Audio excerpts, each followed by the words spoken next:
Graças a Deus. Abra a sua Bíblia, se você tiver uma Bíblia, lá nos profetas menores, profeta Jonas. Jonas, no primeiro capítulo. Jonas, capítulo 1. Nós vamos ler até o verso de número 8.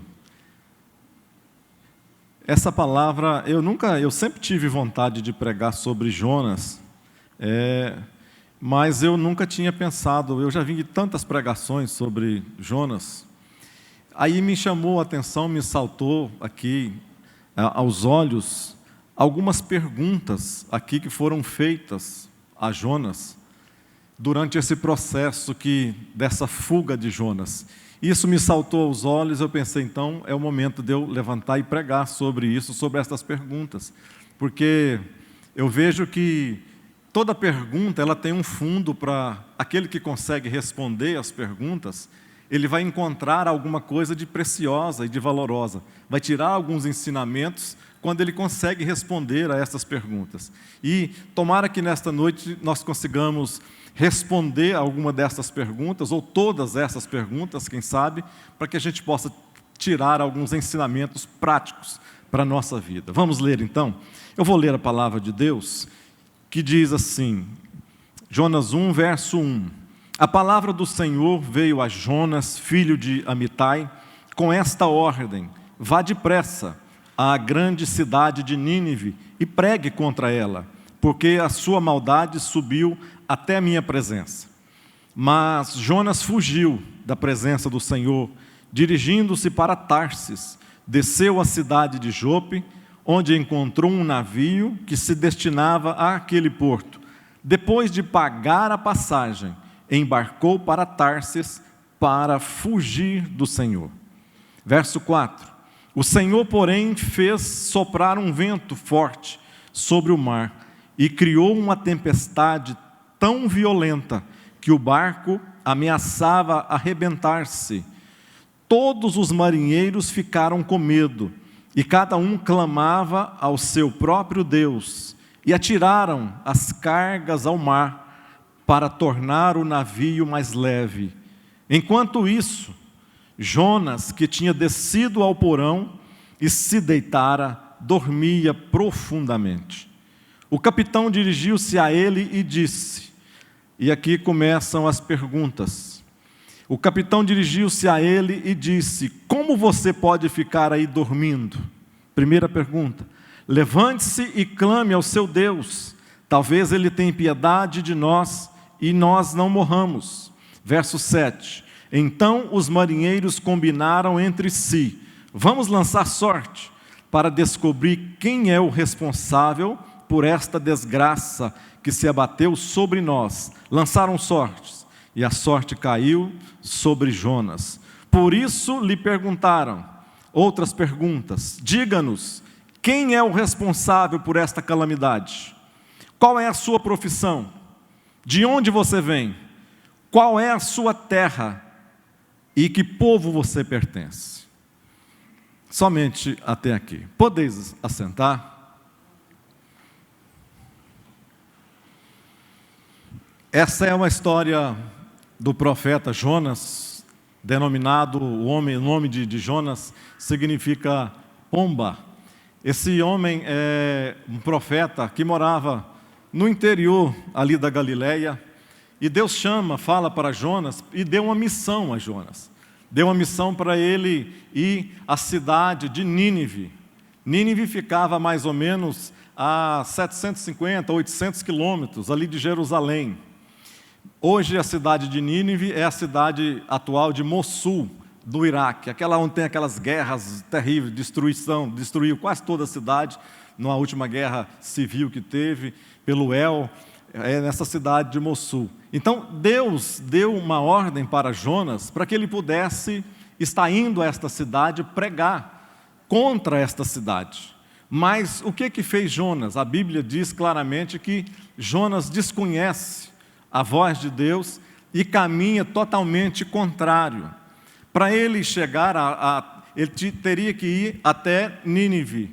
Ele sai ali, eu imagino, talvez ele estivesse em Jerusalém, e ele vai até um porto chamado Jope. Esse porto de Jope é a cidade atual chamada Jafta, que pertence ali dizem que é a capital de Israel, que o Bolsonaro mudou agora também para Jerusalém, a embaixada, Tel Aviv. Então foi colocada Jope, ela foi tomada e acrescentada junto então a Tel Aviv. Ou seja, ele caminha de Jerusalém e vai até esse porto de Jope. Ao invés dele ir para Nínive, ele chega talvez ali naqueles lugares, naquele porto, e ele faz um questionamento.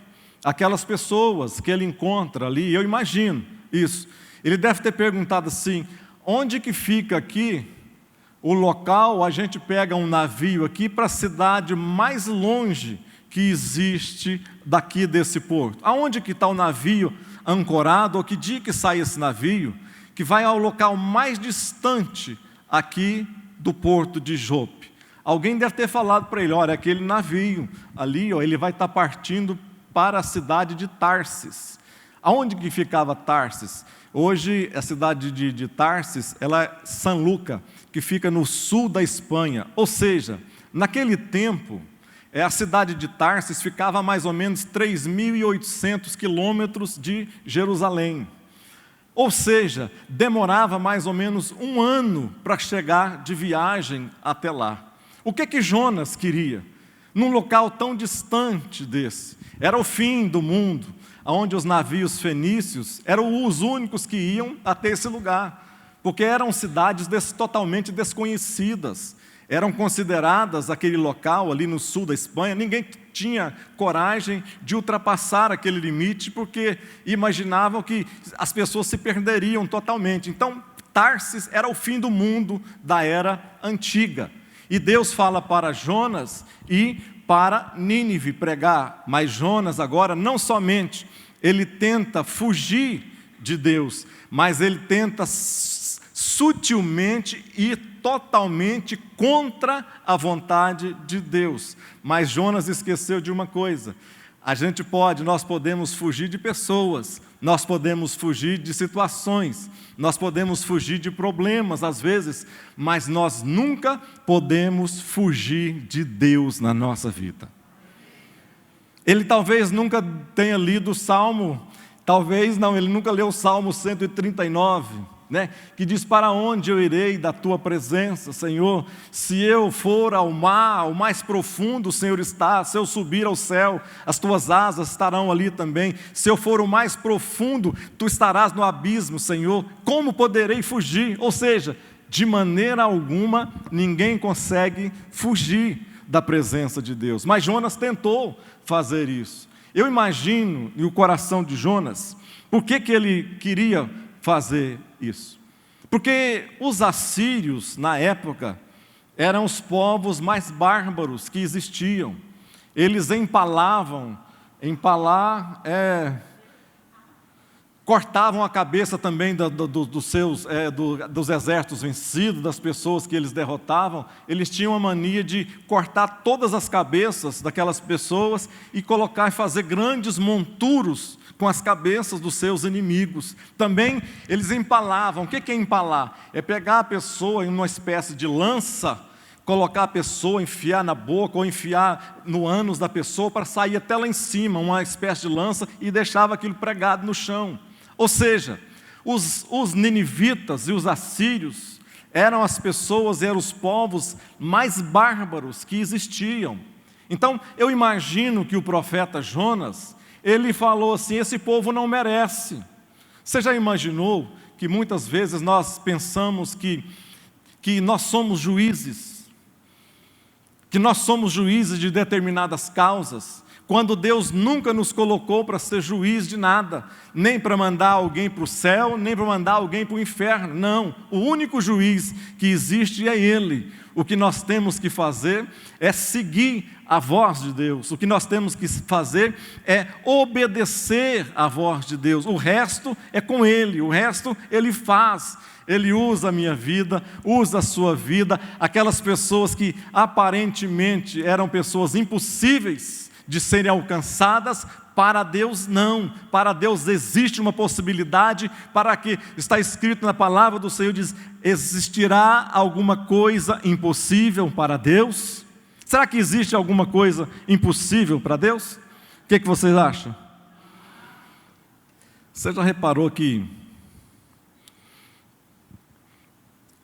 a maioria de nós fazemos exatamente igual Jonas, quando encontramos os pecadores? Dizemos: é pecador mesmo, não tem problema se eu estou salvo, não tem problema se essa pessoa, porventura, for para o inferno. Você já reparou que nós somos capazes de dar ricos conselhos?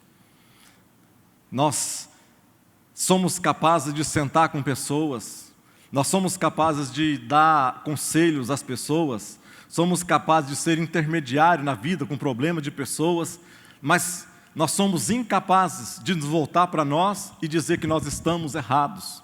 Você já reparou que às vezes, que conselho às vezes que nós daríamos para alguém, um obreiro, uma obreira, um membro, uma membro, um pastor, uma pastora, alguém que cometeu adultério? Qual o conselho que nós daríamos para esse tipo de pessoa que comete adultério?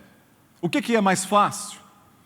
Nós simplesmente, às vezes, nós diríamos assim: é mais fácil, descasa. A Bíblia permite isso que faz. A Bíblia dá a razão para que a pessoa venha descasar conforme algum pecado, principalmente contra o adultério. Então, e se acontecesse na nossa casa? E se acontecesse na nossa família? Como que nós trataríamos esse problema?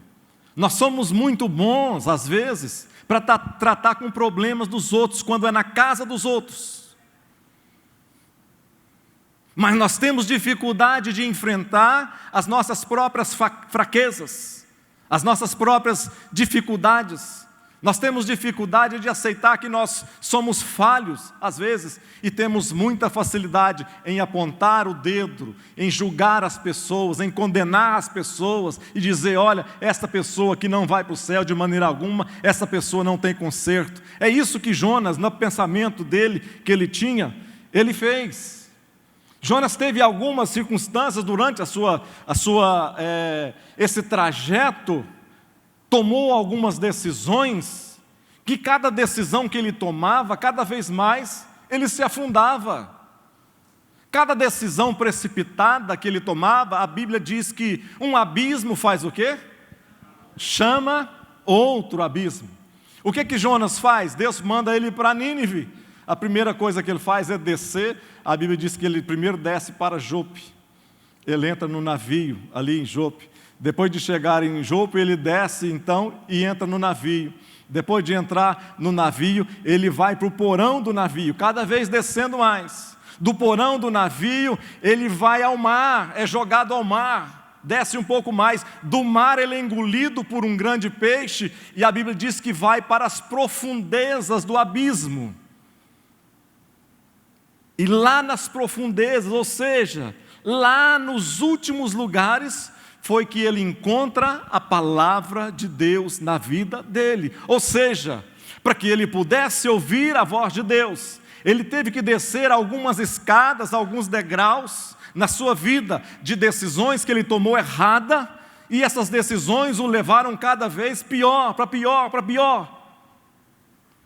E a Bíblia diz que ele chega então lá no fundo do abismo, e nesse momento ele lembra que existe um Deus que pode restaurar a sua vida novamente. Aleluia. Numa dessas primeiras perguntas que eu coloquei aqui para a gente conversar um pouco, a primeira pergunta foi feita pelo capitão a Jonas. Quando ele estava, todas as pessoas estavam lutando pela vida, e a Bíblia diz que Jonas estava lá embaixo no porão.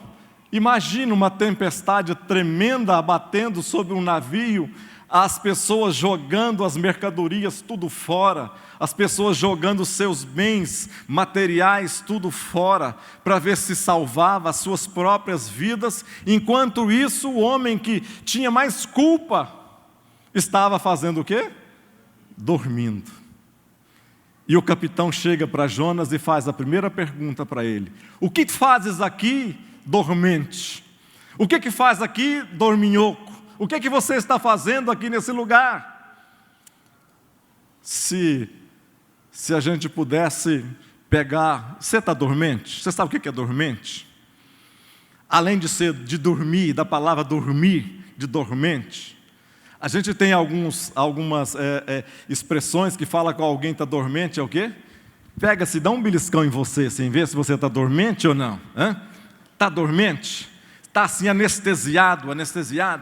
O que acontece às vezes? O homem pergunta para Jonas: ei, dormente, o que se passa contigo? Às vezes a pergunta tem que repercutir e nós temos que dar algumas respostas para elas. O que se passa conosco? O que está acontecendo na nossa vida? O que está acontecendo no nosso dia a dia? O que está acontecendo na nossa trajetória espiritual? Estamos dormentes? Será que nada mais consegue falar conosco? Será que coisa alguma mais consegue tocar as nossas emoções? Será que nada, nem ninguém, nem ministração, nem cântico, nem louvor, nem adoração, nada consegue mover mais o nosso coração? Nós estamos como pessoas dormentes. E talvez a palavra que veio para Jonas sirva para nós aqui nesta noite. O que fazes aqui, dormente? Será que nós estamos na posição? Será que nós estamos no lugar aonde Deus quer que nós estejamos? Será que nós estamos fazendo aquilo que é a vontade de Deus para a minha vida, para a sua vida? Será que nós não estamos tão frios na nossa vida espiritual, que nós não conseguimos, estamos vindo aos cultos, quase que empurrados, quase que por obrigação, e quando chega nos cultos, às vezes demora a acabar. O culto parece que todo dia a mesma coisa, não fala com nada, não fala com você, a palavra não te toca, nada te toca, nada nos toca. Nós estamos às vezes nos tornando pessoas dormentes, adormecidas, e Deus não nos quer como pessoas dormentes, porque toda pessoa dormente que eu vi na Bíblia, esta pessoa não foi para frente. Pessoas que dormiram quando Paulo pregava, caíram, morreram. Se Paulo não estivesse lá, estariam mortas. Mas nesta noite, a palavra de Deus veio aqui para trazer restauração, trazer vida e tirar a nossa vida dessa dormência e nos dar uma chama espiritual em nós, nos dar um vigor, uma alegria nova no nosso caminhar, no nosso dia a dia, para servir a Deus. Diga glória a Deus. A segunda pergunta, agora já não é mais o capitão, agora são todas as pessoas do navio que pegam Jonas e faz a pergunta para ele. A pergunta diz assim: por causa de que nos sobreveio este mal? Esta é a segunda pergunta que é feita a Jonas. A tempestade não acordou Jonas,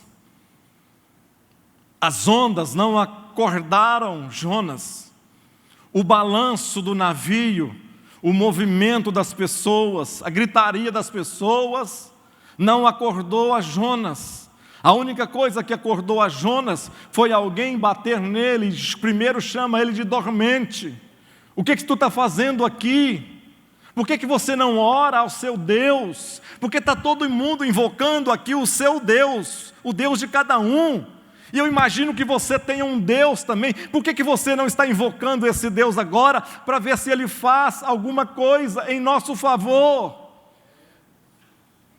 A pior coisa que pode existir, eu imagino, na nossa vida, é nós termos que responder a perguntas de pessoas ímpias, de pessoas que vivem na impiedade, e nós somos obrigados a responder a determinadas perguntas, porque nós não estamos dando testemunho diante destas pessoas. Diga misericórdia. A verdade é uma só. Além de Jonas ser o causador da tempestade, ele também era o motivo daquela tempestade. Eu te pergunto uma coisa, preste atenção. Quem pode subir no nosso barco? Quem que você daria, que você venderia uma passagem para subir na sua embarcação, no seu barco? A quem você daria direito para entrar no seu barco?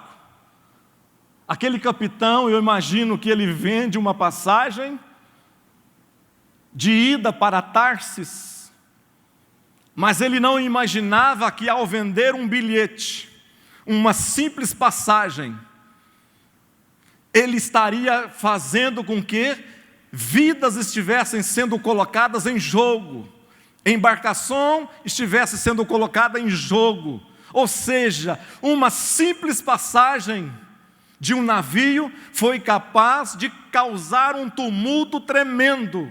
Aí eu volto a te perguntar, por causa de Jonas, todas as tribulações, por causa de Jonas que entra num navio, todas as tribulações começam a acontecer. Se a nossa vida fosse um barco, quem que nós colocaríamos dentro desse barco? Para quem nós venderíamos as passagens?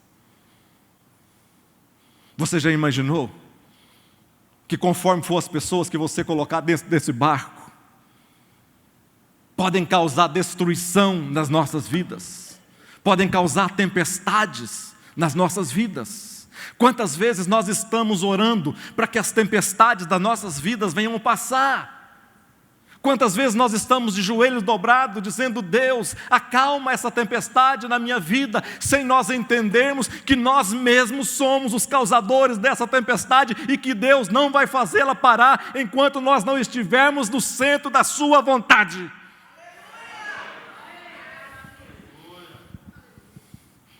Quem nós colocaríamos no barco? Será que nós daríamos livre acesso aos bons pregadores que sobem aqui? Aos bons pregadores que nós escutamos na televisão? Será que teria livre acesso dentro do seu barco? Será que nós daríamos acesso aos cantores? Será que eles teriam acesso a nós? Nós daríamos acesso às pessoas bonitas da igreja para adentrarem a nossa própria vida, ao nosso próprio barco? As pessoas bem-sucedidas? Que tipo de pessoas nós daríamos acesso à nossa própria vida, ao nosso barco? E mais, além de nós darmos acesso, será que nós deixaríamos essas pessoas cochilar, dormir? Preste atenção numa coisa: dependendo das pessoas as quais nós colocamos dentro do nosso barco, o nosso barco pode chegar ao destino, ou o nosso barco pode afundar e ser destruído. Por causa de coisas simples. As pessoas com quem você namora, as pessoas com quem você faz amizade, as pessoas que se tornam sócios, sócias suas. Às vezes coisas simples, mas que podem transformar e transtornar toda a nossa vida. Porque nós não sabemos quem às vezes nós deixamos colocar, quem nós abrimos a porta da nossa própria alma, para nós abrirmos o nosso coração, nós deixarmos pessoas entrar nos nossos sentimentos, deixarmos pessoas estarem conosco nos momentos mais difíceis da nossa vida. Será que estas pessoas não vão ser tipo esse que nós estamos acabando de falar de Jonas, a tipo Ló, que entra na vida de Abraão, quando não tinha promessa, a promessa era de outro, mas ele entra no meio dessa promessa. Levanta a sua mão assim para o céu e diga assim comigo: Deus, eu creio nesta noite que o Senhor não me deixará colocar pessoas na minha vida que não sejam para entrar nesse barco. Diga em nome de Jesus, amém.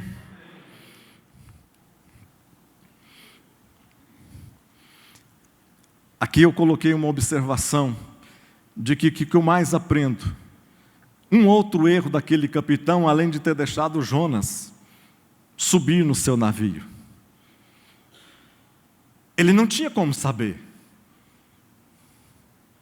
Mas talvez um outro erro que aquele capitão cometeu foi que, ao descobrir que o problema, a tempestade, estava sendo causada por um homem chamado Jonas, e ele descobriu que era esse homem o causador de todas as coisas, o que o capitão fez?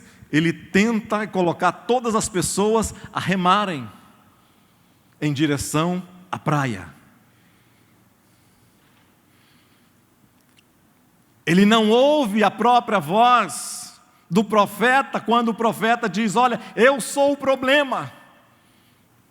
Ele tentou com as suas próprias forças resolver o problema. Quantas vezes na nossa própria vida nós sabemos aonde, detectamos aonde que está o problema, e nós resolvemos com as nossas próprias mãos tentar fazer com que aquilo seja resolvido, e não dependemos da orientação e da vontade de Deus na nossa vida. Quantas vezes nós fazemos escolhas erradas e continuamos, identificamos que elas são erradas, e continuamos a tentar remar. Não, nós vamos sair dessa, vamos remar mais um pouco, e esquecemos que Deus nos deu uma ordem totalmente diferente: saia, abandone, larga. Quando nós identificarmos a raiz dos problemas, por que muitas pessoas vivem em depressão e não saram nunca? Elas sabem o problema que têm, elas sabem a dificuldade, a tempestade que está abatendo sobre a sua vida, ela identifica o ponto falho na sua vida, mas ela não muda, não transforma, não quer mudança, não quer transformação, não quer a presença de Deus, não quer a orientação de Deus, não se submete a Deus.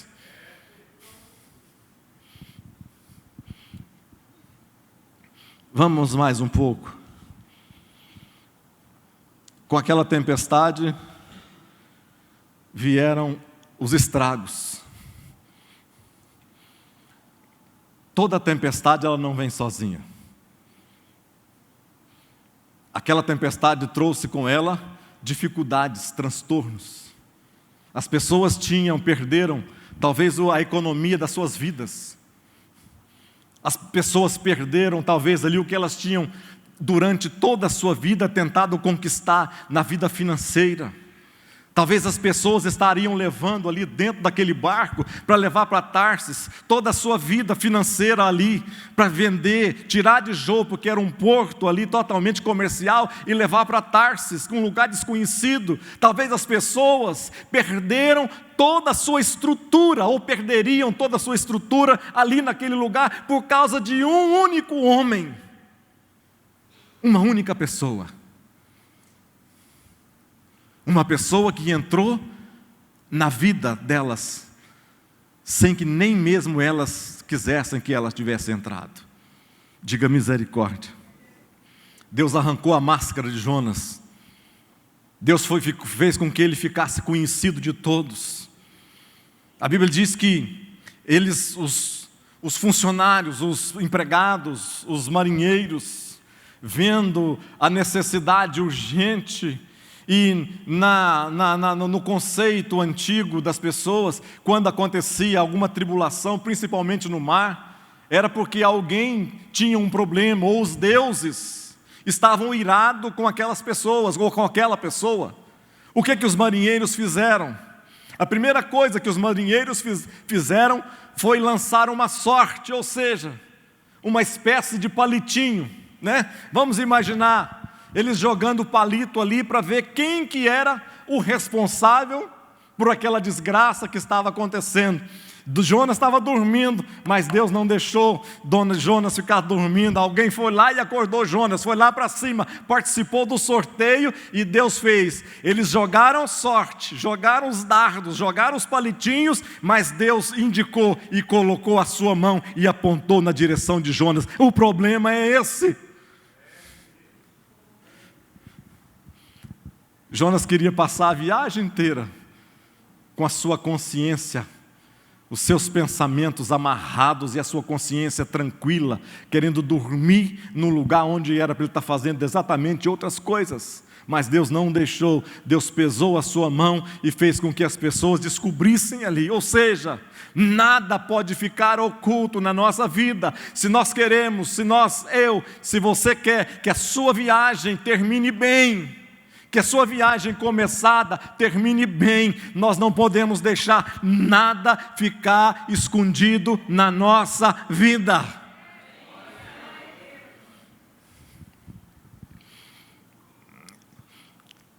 Depois de desenrolar desta história, lá no meio dos ácidos estomacais do grande peixe, lá no meio, imagina, sei lá que tamanho que era esse peixe, nem que peixe que é esse, para mim não interessa que peixe que é esse.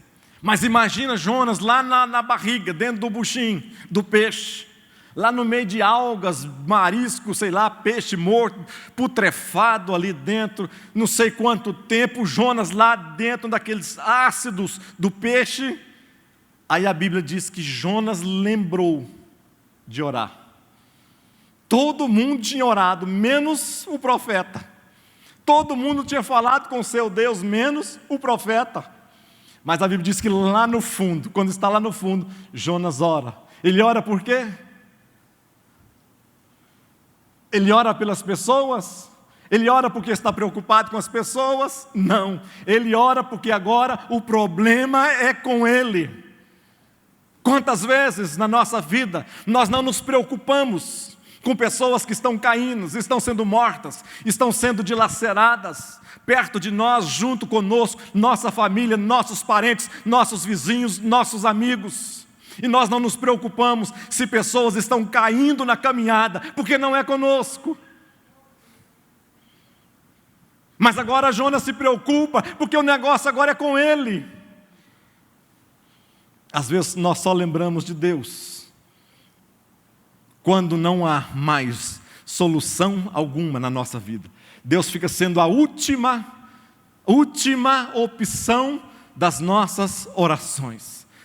Enquanto nós temos saúde, enquanto nós temos amigos, enquanto nós temos dinheiro, enquanto nós temos poder, enquanto nós temos autoridade, enquanto nós temos grandes coisas que podemos fazer, nós tentamos de todas as formas. Quando nada dá certo, aí nós vamos lembrar que existe um Deus que tem promessas na nossa vida, na minha vida e na sua vida.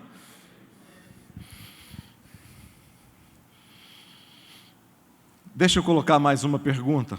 Terceira pergunta. Que eles perguntam a Jonas: qual é a tua ocupação?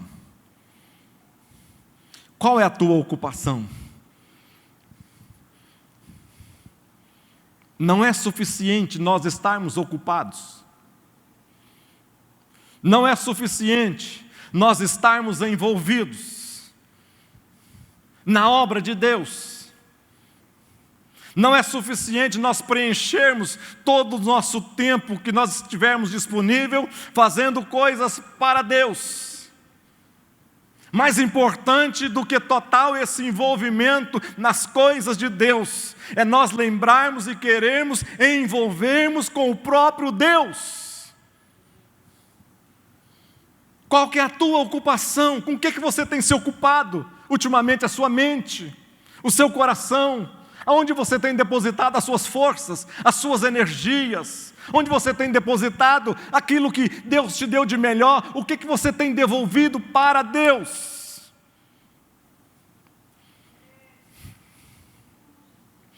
Quando nós vamos analisar, nós vemos que um Jonas totalmente, um cara, uma doutrina top, o cara que conhecia tudo, sabia que Deus era Deus dos céus, da terra, era um Deus que não mentia, um Deus que falhava, mas isso não servia para ele. Isso não valia de nada para ele. Ele sabia que Deus era o Deus dos mares, mas estava fugindo do próprio Deus nos mares. Ele sabia que Deus era o Deus de todas as coisas, mas isso não influenciava a sua maneira de viver, de se conduzir, de se portar, de tomar decisões. De que adianta? De que adianta? Olhe para mim. De que adianta nós fazermos às vezes a obra de Deus em todos os momentos? Deus nunca requer isso de nós. Deus requer primeiramente nós, lá como o sacrifício de Abel e de Caim, lá no início, quando um mata o outro, o irmão mata o outro, a Bíblia diz que Deus olhou primeiramente para Abel e sua oferta, ou seja, primeiro Ele olha para a nossa vida, para depois o que nós fazemos para Ele.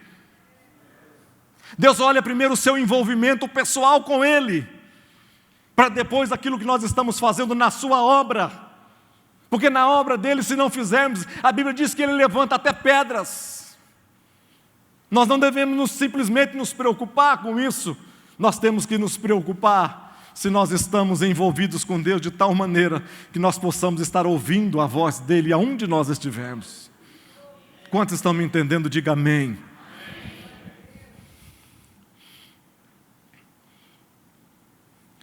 Quarta pergunta: de onde tu vens? A quarta pergunta que foram feita para Jonas, perguntou para ele: de onde tu vem? Dependendo do lugar onde nós estamos hoje,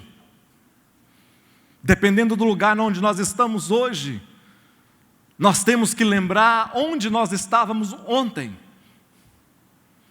e saber se o que nós estamos fazendo hoje é melhor ou pior do que nós estávamos fazendo ontem. Se perguntarem, se fizesse uma pergunta, essa pergunta: de onde tu vens?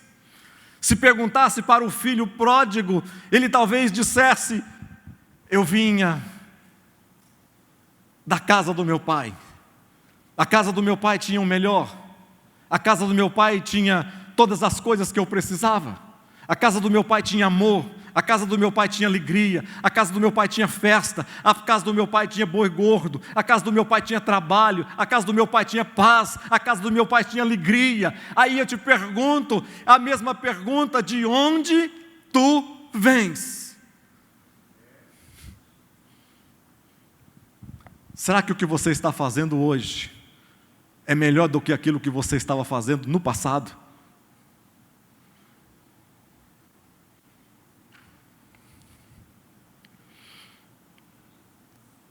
Como Jonas responderia? Será essa pergunta? Se fizesse essa pergunta para Jonas, como ele responderia? Eu vivia dependência de Deus, eu estava na presença de Deus, agora eu estou fujão, correndo de Deus, com tribulação, com tempestade na minha vida. E se essa pergunta recair sobre nós, o que está acontecendo na nossa vida hoje? Que talvez você já identificou o problema, a sua vida hoje está pior do que a sua vida que era no passado. Você lembra o que você tinha de coisas boas para viver, para desfrutar na casa do Pai, mas você hoje simplesmente tornou uma pessoa religiosa. Religioso é aquele que cumpre tarefas, cumpre trabalhos, cumpre determinações.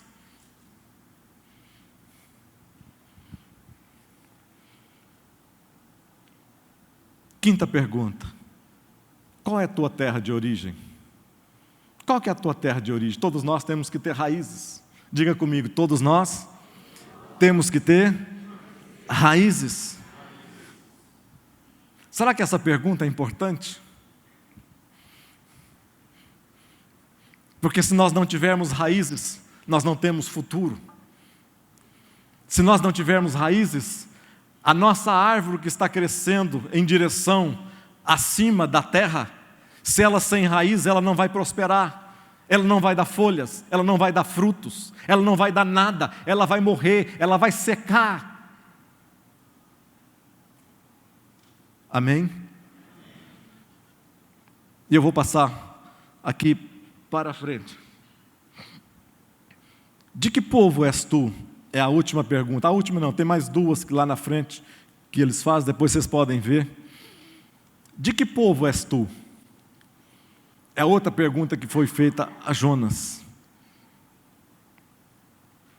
A nossa maneira de falar, a nossa linguagem, identifica de que povo nós somos. Assim como uma fotografia no no passaporte, assim como é que chama?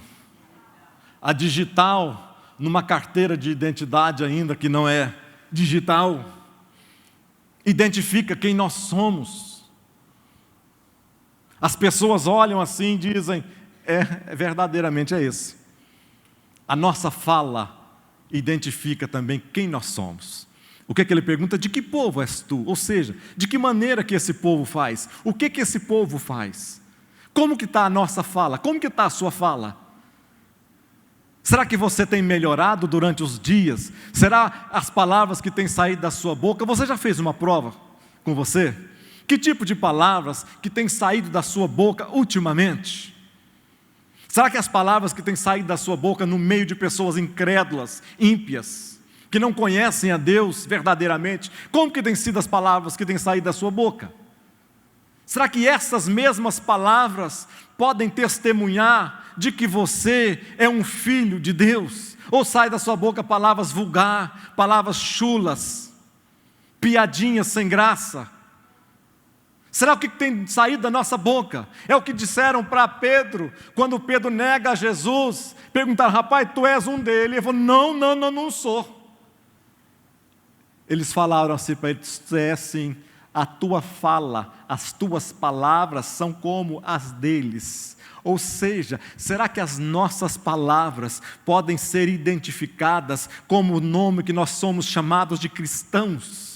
Será que as minhas palavras, as suas palavras, nós podemos dizer que nós somos cristãos, baseado nas nossas palavras? De que povo você pertence? Ao povo desta terra?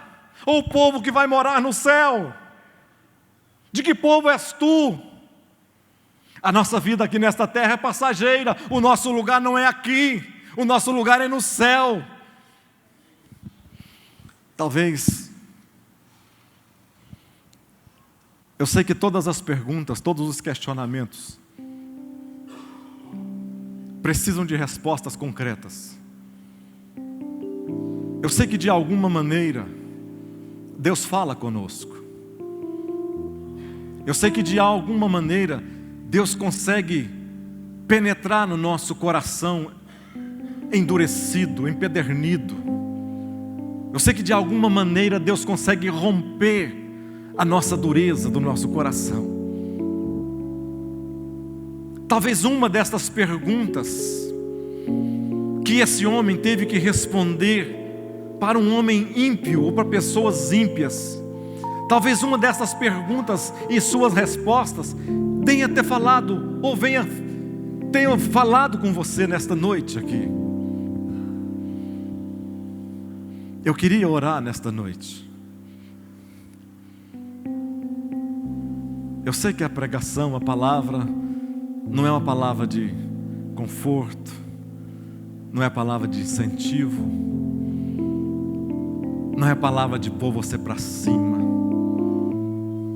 mas é uma palavra de reflexão, é uma palavra que nós precisamos também dela.